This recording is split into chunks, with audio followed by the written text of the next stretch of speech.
આજે આપણે ફેશિયલનો ડેમો જોઈશું. તો સૌથી પહેલાં જ્યારે ફેશિયલ સ્ટાર્ટ કરવાનું થાય એના પહેલાં આપણે સૌથી પહેલાં તો તમારું ટ્રોલી સેટિંગ પરફેક્ટ હોવું જોઈએ.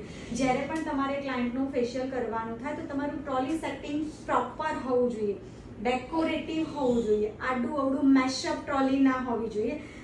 આ જો મારું ટ્રોલી સેટિંગ, બધા જ ટાઈપની સ્પૂન છે આની અંદર, બ્રશિસ ડિફરન્ટ ટાઈપ્સના છે, પછી એસેન્શિયલ ઓઇલ છે. તો આવી રીતે સેટઅપ પ્રોપર કરેલું હોવું જોઈએ.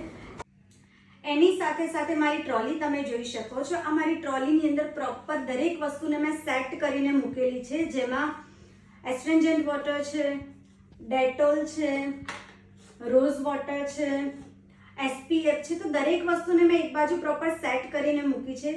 દરેક ટાઈપ્સના ક્લિન્ઝિંગ મિલ્ક છે, ડ્રાય ટિશ્યુ પેપર છે, ફેશિયલ માટેનો બેલ્ટ છે, ક્લાયન્ટની જ્વેલરીને નીકાળવા માટેના નાના બાઉલ છે, વોટર બાઉલ છે જેમાં આપણે વોટર ભરીને રાખવાનું છે, ડિસ્પોઝેબલ ટિશ્યુ છે, પ્રોડક્ટ્સ નીકાળવા માટેની ટ્રે છે, આઈસ પર મૂકવા માટેનું કોટન પેડ છે. ઓકે, તો આવી રીતે તમારું પહેલાં સેટઅપ હોવું જોઈએ, પછી આપણે ફેશિયલની શરૂઆત કરવાની છે.